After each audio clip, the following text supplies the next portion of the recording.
قل هو الله أحد الله الصمد لم يلد ولم يولد ولم يكن له كفوا أحد صدق اللہ العظیم۔ وجود باری تعالی، اللہ رب العزت کا وجود، اس عنوان پر گفتگو ہو رہی تھی۔ اس کے تحت کچھ اللہ رب العزت کی صفات بھی ذکر کی گئی تھی کہ اللہ تعالی صفت سماعت، صفت بصارت اور صفت ارادہ، ان صفات سے متصف ہیں۔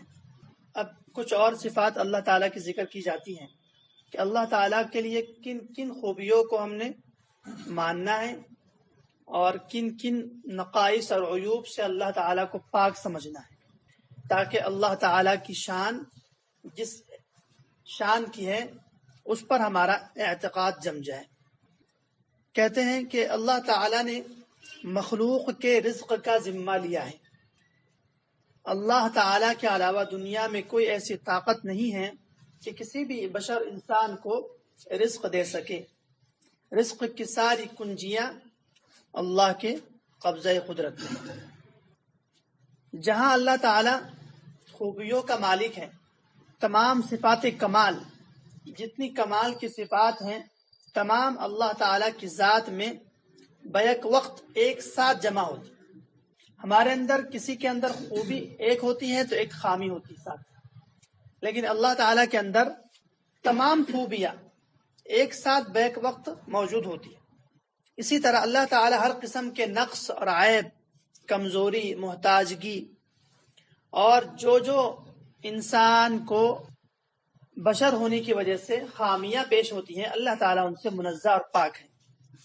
مثلا انسان پیدا ہوتا ہے تو اللہ تعالیٰ پیدا ہونے سے پاک ہے۔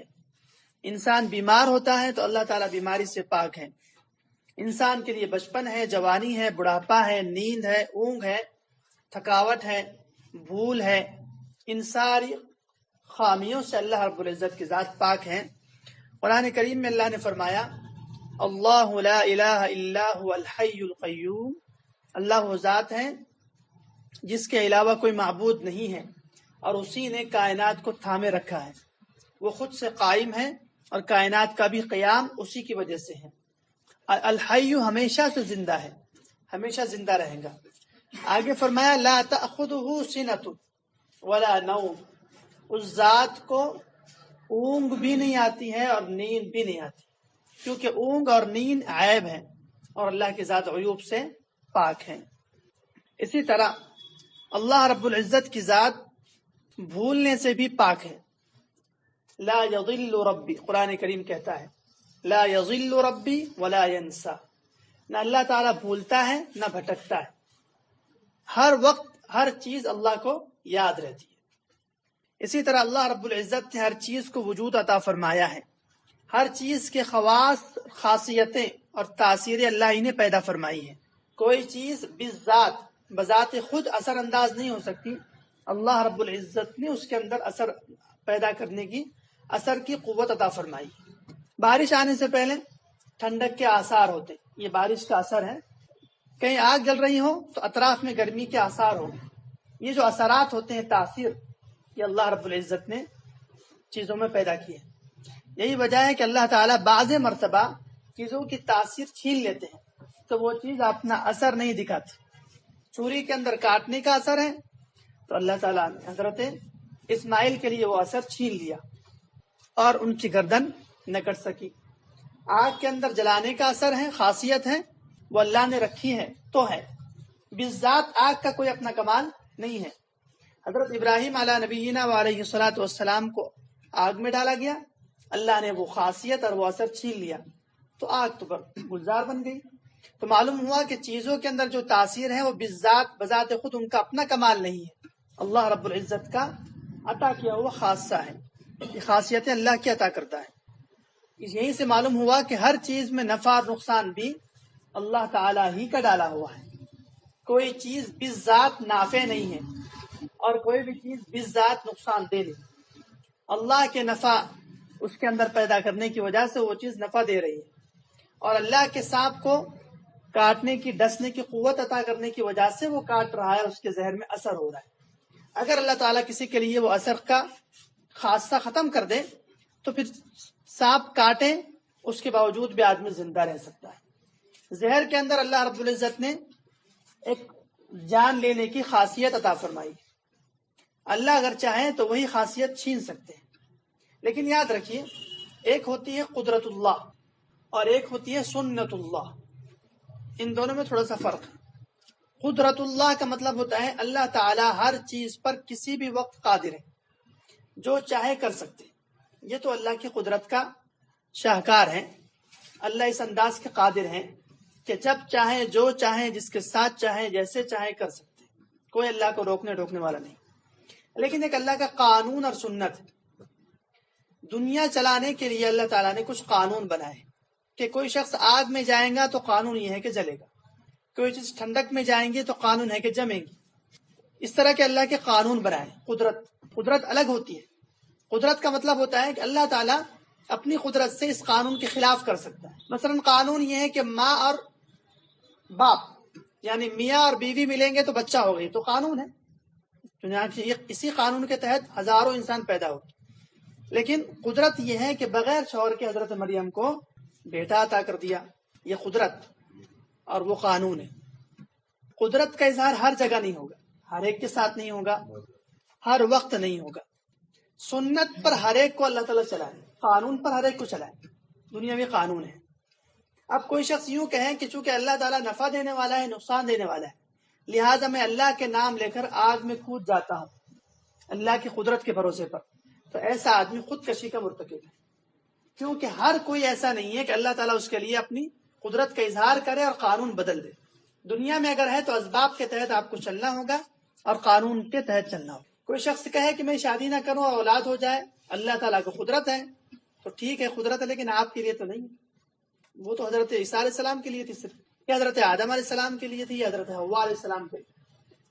پیدا کرنے کے جو 3-4 طریقے ہیں وہ وجود میں آ چکے ہیں۔ نہ مرد کا دخل ہو نہ عورت کا دخل ہو، بغیر مرد عورت کے دخل سے حضرت آدم کو پیدا کیا اللہ رب العزت۔ صرف مرد کا دخل ہو، عورت کا دخل نہ ہو، اس سے حضرت حوا کو پیدا کیا۔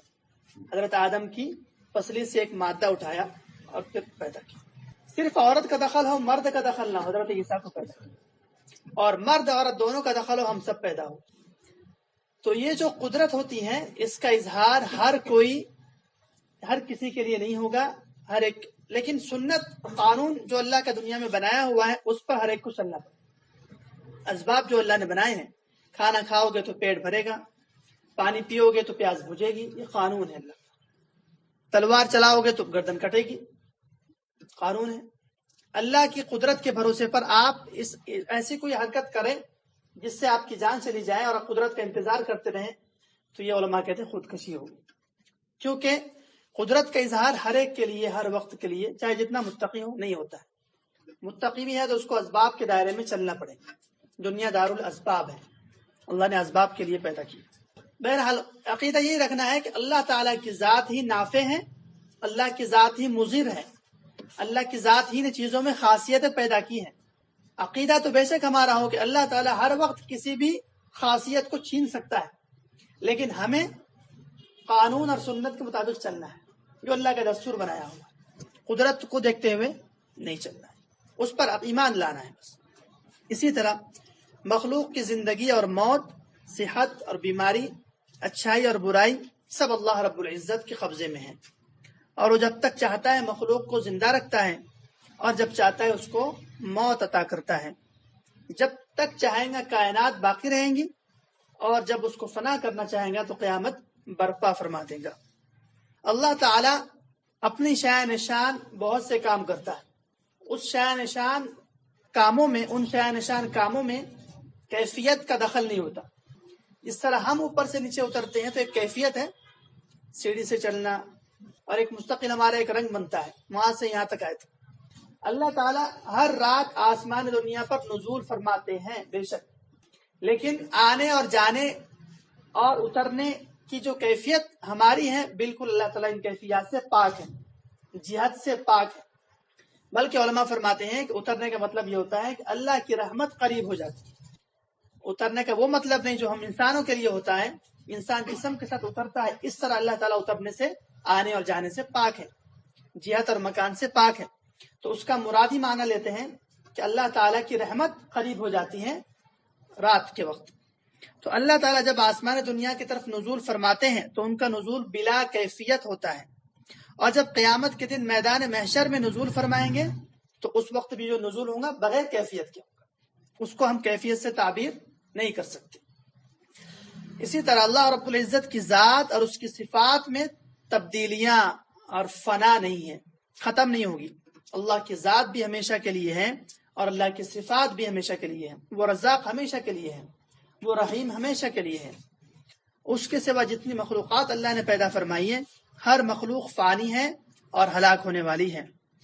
قرآن کریم میں اللہ تعالیٰ نے فرمایا کل شیء ہالک الا وجہ، ہر چیز کو ہلاکت ہے سوائے اللہ کی ذات کے۔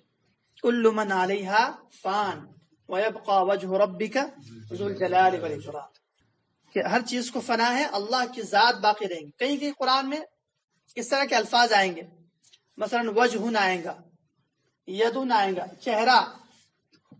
چہرے کا لفظ آئیں گا اللہ کے لیے، ہاتھ کا لفظ آئیں گا اللہ کے لیے۔ تو وہاں علماء کہتے ہیں یہ آیات متشابہات میں سے ہے، تھوڑی پیچیدہ بحث ہے لیکن سمجھ لیں انشاءاللہ کام آئیں گے۔ قرآن کریم کے دو طرح کی آیات ہوتی ہیں، ایک ہوتی ہے آیات محکمات اور ایک ہوتی ہے آیات متشابہات۔ آیات محکمات کا مطلب ہوتا ہے وہ آیتیں جن کی مراد بالکل کھلی واضح ہے، اس میں کسی قسم کی عام آدمی کو بھی سوچنے کی زیادہ ضرورت نہیں ہوتی۔ فرمایا اقیم الصلاۃ، نماز پڑھو، بتلائیے اس میں کچھ سوچنے کی ضرورت ہے؟ معنی سمجھ میں آ گیا آپ کو؟ آتوا الزکات، زکات ادا کرو، کچھ سوچنے کی ضرورت ہے؟ تو ایسی جو آیات ہیں وہ آیات محکمات ہے، ان پر ایمان بھی لانا ہے، ان پر عمل بھی کرنا ہے، کیونکہ اس کا معنی واضح ہے، کھلا کھلا ہے۔ لیکن کچھ قرآن کریم کی ایسی بھی آیات ہیں جن کا معنی ہر ایک کے سمجھ میں نہیں آتا، ان کا معنی ہی نہیں سمجھتا، صرف اس پر ہم ایمان لائیں گے، کیفیت کا سوال نہیں کریں، کیا، کیسے، کیوں، یہ سوالات ان آیات کے بارے میں نہیں کریں۔ وہ آیات کہلاتی ہیں آیات متشابہات۔ مثلا جو حروف مقطعات شروع میں ہیں، الف لام میم، حامیم، الف لام را، اس طرح کے جو الفاظ ہیں یہ کیا ہیں؟ متشابہات میں سے۔ اس کا معنی صرف یہ کہہ دیں گے ہم اللہ اعلم، اللہ بہتر جانتا ہے یہ کیوں ہے شروع میں، کیا معنی ہے اس کا، کیا مطلب ہے اس الف کا، لام کا، میم کا، بس ہم ایمان لانے کے مکلف ہیں۔ اسی طرح وہ الفاظ جو اللہ کے لیے قرآن میں چہرہ بتا رہے ہیں، ہاتھ بتا رہے ہیں، علماء فرماتے ہیں یہ سب بھی آیات متشابہات میں سے، ان کا معنی واضح نہیں ہے، صرف ہم اس پر ایمان لائیں۔ مزید زائد اس میں بحث کرنے سے ایمان خطرے میں پڑ سکتا ہے، ایمان داؤ پر لگ سکتا ہے۔ آیات متشابہات جتنی ہوں گی اس پر صرف ایمان لائیں گے۔ وَلَا نَسْأَلُ عَنْ كَيْفِيَّتِهِ، کیفیت کیا ہے، کس طرح اللہ کا ہاتھ ہے، کس طرح اللہ کا چہرہ ہے، نعوذ باللہ، سوال نہیں کریں گے، اس پر صرف ایمان لائیں گے۔ اور بعض علماء ایسے بھی ہیں جو اس کا معنی کرتے ہیں، وجہن کا معنی بھی کریں گے، یدن کا معنی بھی کریں گے، لیکن اس انداز سے کریں گے کہ اللہ کی شان میں عیب پیدا نہ ہو۔ کہیں گے قرآن نے کہا تبارک الذی بیدہ الملک، بابرکت ہے وہ ذات جس کے قبضہ قدرت میں بادشاہت ہے۔ یہاں پر قبضہ مراد لیا ہاتھ کا، ہاتھ مراد نہیں لیا۔ یدن کا معنی قدرت، جس کی قدرت میں ہے۔ وجہن کا معنی شان، رضامندی، کہتے ہیں لیوجہ اللہ کام کرو، کہتے ہیں نا یہ کام لیوجہ اللہ کرو، یعنی اللہ کی خوشنودی کے لیے کرو۔ یہاں وجہن کا معنی چہرہ نہیں کیا، خوشنودی کیا، رضامندی کیا۔ تو ایسا معنی کریں گے جو اللہ کی شان نشان ہو، اس میں اللہ کی ذات کے لیے جسم کا کوئی حصہ نعوذ باللہ ثابت نہ ہو، تاکہ اللہ کے لیے کوئی عیب نہ پیدا ہو جائے۔ معنی بھی اگر کریں گے، کچھ علماء کرتے ہیں، تو ید ان کا معنی قدرت، رحمت، وجہ ان کا معنی خوشنودی، اس طرح کا معنی کریں گے آیات متشابہات کا۔ اور آیات محکمات جو ہوتی بالکل واضح ہوتی۔ تو اللہ تعالی کی ذات بھی ہمیشہ سے ہے، اللہ کی صفات بھی ہمیشہ سے ہیں۔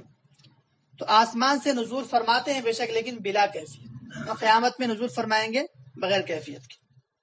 اسی طرح ایک اور صفت ہے اللہ رب العزت کی کہ اللہ تعالیٰ کے لیے اولاد نہیں ہے، اللہ تعالیٰ اولاد سے پاک ہے۔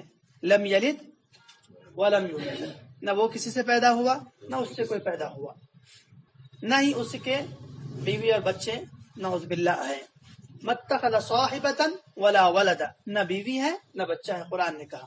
اسی طرح ایک اور اللہ رب العزت کے بارے میں عقیدہ رکھنا ہے کہ اللہ تعالی کا اس جہان میں دیدار نہیں ہو سکتا، اس دنیا میں اللہ رب العزت کا ہم دیدار نہیں کر سکتے۔ ہاں، قیامت کے دن کے بعد جنت میں جا کر اللہ رب العزت کا مومنین کو جو جنت میں ہوں گے ضرور بضرور دیدار ہوگا۔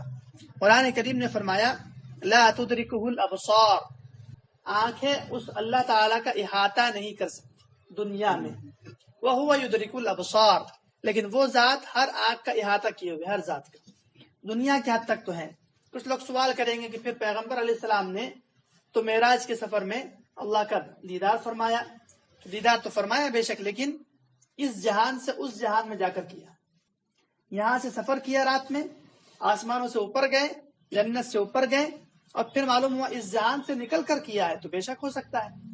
جو قاعدہ اور عقیدہ یہ ہے وہ دنیا کے لیے ہے، اس جہان کے لیے ہے کہ اس جہان میں کسی کو اللہ کا جیتے جی دیدار نہیں ہو سکتا، اور جنت میں اللہ کا دیدار ہوگا۔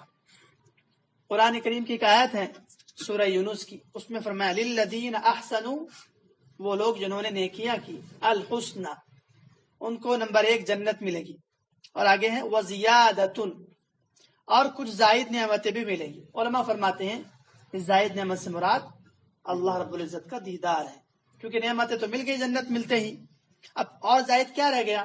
وہ اللہ تعالیٰ کا دیدار ہی ہوگا، جو دنیا جنت کی ساری نعمتوں میں سب سے بڑھ کے نعمت ہوگی، اللہ کی خوشنودی، اللہ کا دیدار۔ اب آگے چل کر اللہ رب العزت کی توحید کے عقیدے پر کچھ گفتگو کرتے ہیں۔ ہمارا عقیدہ ہے اہل سنت والجماعت کا کہ اللہ تعالیٰ ایک اکیلے تنہا معبود ہیں، ان کا کوئی شریک نہیں۔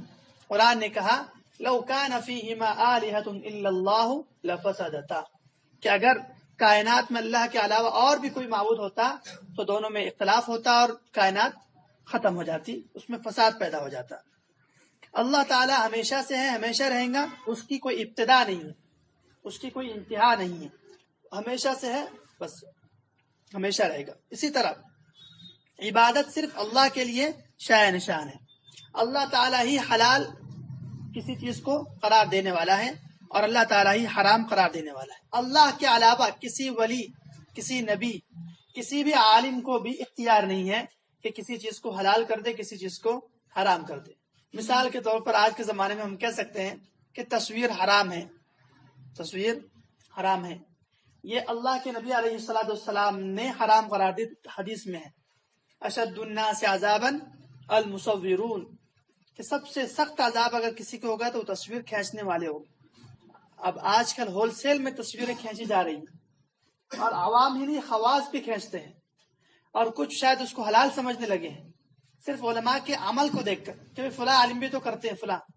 تو یاد رکھ، کسی عالم کا عمل دلیل نہیں ہوتا۔ جس چیز کو شارع نے یعنی پیغمبر علیہ السلام نے حرام قرار دے دیا، اس چیز کو کوئی عالم حلال نہیں کر سکتا۔ حلال کرے گا تو پیغمبر جو کرتا ہے وہ اللہ سے پوچھ کر کرتا ہے، اللہ کی زبان، اللہ کی طرف سے حکم کے مطابق کرتا ہے۔ تو معلوم ہوا قیامت تک یہ تصویر حرام ہی رہیں گی، اس کو کوئی حلال نہیں کر سکتا۔ پھر آپ کہیں گے کہ وہ جو پاسپورٹ سائز بناتے ہیں اس کا کیا ہے؟ خنزیر حرام ہے نا، حرام ہے، لیکن قرآن میں ایک جگہ ذکر ہے کہ کوئی شخص ایسی حالت میں جنگل میں ہو جائے، کھانے پینے کو کچھ نہ ہو، اور اتنی حالت غیر اور نحیف اور کمزوری تک پہنچ جائے کہ انسان مرنے تک پہنچ گیا، اب اگر ایک لقمہ نہ کھائے تو مر جائے، اور 7 خنزیر کھڑا ہے، تو اس وقت حرام تھا، اب خنزیر کا اتنا گوشت کھانا اس کے لیے فرض ہو گیا جس سے اس کی جان بچ جائے۔ تو معلوم ہوا ایک حرام چیز تھی، اس شخص کے لیے بھی حرام ہی ہے جو مر رہا ہے بغیر خنزیر کے کھائے، حلال نہیں ہوئی۔ ہاں، اتنی اس کے لیے گنجائش نکل گئی کہ اتنے حرام کھانے سے اس کا گناہ نہیں لکھا گیا۔ جو چیز حرام ہے وہ حرام ہی رہیں گی، مجبوری میں جو استعمال ہوگا اس سے بس آپ کے لیے گناہ نہیں لکھا جائے۔ تو پاسپورٹ سائز جو فوٹو آپ استعمال کرتے ہیں وہ ہے تو حرام ہی، اتنی گنجائش ہے، اور اس حرام کے ارتکاب کرنے سے آپ کے لیے گناہ نہیں لکھا جائے گا، کیونکہ آپ نے مجبوری میں۔ اب بچے کی فوٹو، فلاں کی فوٹو، فلاں کی فوٹو، اور تقریبات اور نکاحوں کی فوٹو، اور پتہ نہیں کہاں کہاں کی فوٹو، اور سیلفی. ہاں یہ عجیب نیا فتنہ ہے سیلفیوں کا. تو عجیب و غریب حلت ہو گئی. اس انداز سے کر رہے ہیں کہ گویا کہ حلال ہو گیا. نہیں، اللہ کے نبی علیہ السلام نے فرما دیا کہ تصویر حرام ہے. اس گھر میں فرشتہ نہیں آئیں گے جس گھر میں تصویر ہو، چھوٹی ہو بڑی ہو، ڈیجیٹل کیمرے سے ہو، ٹیکنیکل ہو، کیا عام تصویر بنا دے کوئی آدمی، ہر قسم کی تصویر حرام. اور جمہور علماء کا متفقہ فیصلہ ہے، 35 عرب کے علماء اور تقریباً سارے علماء دیوبند کا ایک کتاب کی شکل میں فتویٰ آ چکا ہے کہ یہ جو کیمرے کی تصویر ہے یہ بھی تصویر ہی ہے، تصویر ہے. یہ اس کو کچھ لوگ کہتے ہیں کہ یہ عکس ہے اور آئینے کی طرح ہے، پتہ نہیں کیا کیا تعویلات کرتے ہیں. نہیں، تصویر ہے. آئینہ اور اس میں زمین و آسمان کا فرق ہے. آئینے کے سامنے جب تک کہ آدمی رہتا ہے، جب تک کہ اندر نظر آتا ہے، اور ہٹ گیا تو. لیکن موبائل کی تصویر میں ایسا ہے، ایک مرتبہ آ گیا سو آ گیا. اب اس کا ویڈیو بھی بن سکتا ہے، وہ ہمیشہ کے لیے محفوظ ہو جاتی ہے، وہ تصویر ہے. تو بہرحال خلاصہ یہ ہے کہ اللہ رب العزت نے حرام جس کو کر دیا وہ حرام ہوگا، اس کو کوئی حلال نہیں کر سکتا. اور جسے اللہ تعالیٰ نے حرام قرار دے دیا اس کو کوئی حلال نہیں کر سکتا. یہ اللہ کی خاص صفت ہے. قرآن کریم نے اس سلسلے میں بہت سی آیات نازل فرمائی ہے. فرمایا انما حرم علیکم المیتۃ والدم ولحم الخنزیر، بے شک حرام قرار دیا اللہ تعالیٰ نے تم پر مردار اور خون، خنزیر کا گوشت، اور وہ جانور بھی حرام ہیں جو اللہ کے علاوہ کسی کے لیے چڑھوائے گئے، قبر پر کسی کے لیے ذبح کیے گئے ہوں. اسی طرح فرمایا احل اللہ البیع وحرم الربا، کہ اللہ تعالیٰ نے خرید و فروخت کو حلال قرار دیا اور سود کو حرام قرار دیا. اب آج کل سود کو بھی حلال کر رہے ہیں لوگ عجیب و غریب طریقے سے، اس میں تعویلات، اس میں گنجائشیں نکالتے ہیں. جس چیز کو اللہ نے کہہ دیا حرم الربا، اب وہ قیامت تک حلال نہیں ہو سکتا. جب تک کہ آپ مکلفات میں ہیں، اعمال کے دائرے میں ہیں، جب تک تو وہ حلال نہیں ہے. دنیا سے چلے جائیں گے اس کے بعد جنت میں آپ کے لیے ہو سکتا ہے حلال ہو جائے. اسی طرح اللہ تعالیٰ کے ساتھ صفت علم ہے. اللہ تعالیٰ ہر وقت ہر چیز کو جانتا ہے. اس پر پہلے بھی گفتگو ہو چکی ہے. ایک اور عقیدہ ہے کہ اللہ تعالیٰ صفت کلام کے ساتھ بھی موصوف ہے. اللہ تعالیٰ بات بھی کرتا ہے، کلام بھی کرتا ہے. بولنا اور باتیں کرنا یہ اللہ تعالیٰ کے لیے ثابت ہے.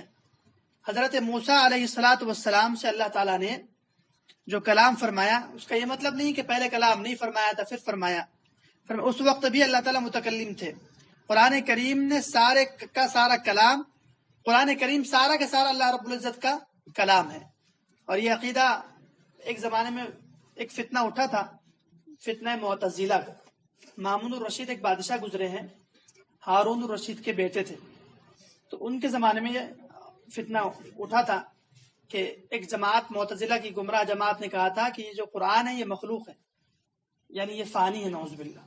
اس کے خلاف حضرت امام احمد بن حنبل تنے تنہا کھڑے ہوئے تھے اور ان کو بے شمار اذیتیں دی گئی، تکالیف دی گئی، کوڑے مارے گئے بڑھاپے کی عمر میں، لیکن وہ ڈٹے رہے. اور انہوں نے کہا نہیں، اللہ کی ذات سے نکلی ہوئی چیز بھی اللہ کی ذات کی طرح ہمیشہ کی ہوتی ہے، وہ مخلوق نہیں ہے، وہ اللہ کی صفت ہے. کلام کرنا، رزق دینا جیسی یہ سب اللہ کی صفات ہے. اور ابھی عرض کیا نا، اللہ کی ذات جیسے ہمیشہ کے لیے، صفات بھی ہمیشہ کے لیے ہے. اگر ہم اللہ کی کلام کو مخلوق مان لیں گے تو مخلوق تو فانی ہے، نعوذ باللہ کلام بھی فانی ہو جائے گا. تو اللہ کی ذات سے نکلنے والی چیز فانی ہو گئی تو نعوذ باللہ پھر اوپر چڑھ کر اللہ کی ذات بھی فانی قرار دی. تو معتزلہ ایک فرقہ اٹھا تھا، اس نے یہ بات کی تھی کہ اللہ کی جو کلام ہے، جو باتیں ہیں، وہ نعوذ باللہ مخلوق ہے، فانی ہے. امام احمد بن حنبل نے عزیمت اور استقامت کے پہاڑ بن کر اس مسئلے کو بچایا. تو آج ہم صحیح مسئلے پر ہیں کہ اللہ کا جو قرآن ہے یہ ہمیشہ سے ہے، ہمیشہ رہیں گا، اللہ کا کلام ہے. اللہ تعالیٰ کے لیے ان صفات کے علاوہ اور بھی بے شمار صفات ہیں، مثلا زندہ کرنا، رزق دینا، عزت دینا، ذلت دینا، مخلوق کی الگ الگ شکلیں بنانا، بے نیاز ہونا، بے مثل ہونا، ہر چیز کا مالک ہونا، ہر جگہ موجود ہونا، مخلوق کی ہر ضرورت پوری کرنا، ہر مشکل سے نجات دینا، ہر کسی کی حاجت روائی کرنا، کائنات عالم کی تدبیر کرنا، ہدایت دینا، مخلوق کی خطائیں معاف کرنا، ہر عیب سے پاک ہونا وغیرہ. یہ تمام صفات اللہ کی ہمیشہ سے ہیں، ہمیشہ رہے گی، اس میں کبھی کوئی تبدیلی نہیں آ سکتی. ایک اور چھوٹی سی بات عرض کرتے ہیں. انسان کے اندر جب ایک صفت ہوتی ہے دوسری صفت اس صفت کے ساتھ ایک ساتھ نہیں ہوتی. مثلا میں بول رہا ہوں تو اب میں خاموش نہیں ہوں، اب میں خاموش ہوں تو بول نہیں رہا ہوں. انسان خوش ہوگا تو غمگین نہیں ہوگا، ہنس رہا ہوگا تو رو نہیں رہا ہوں.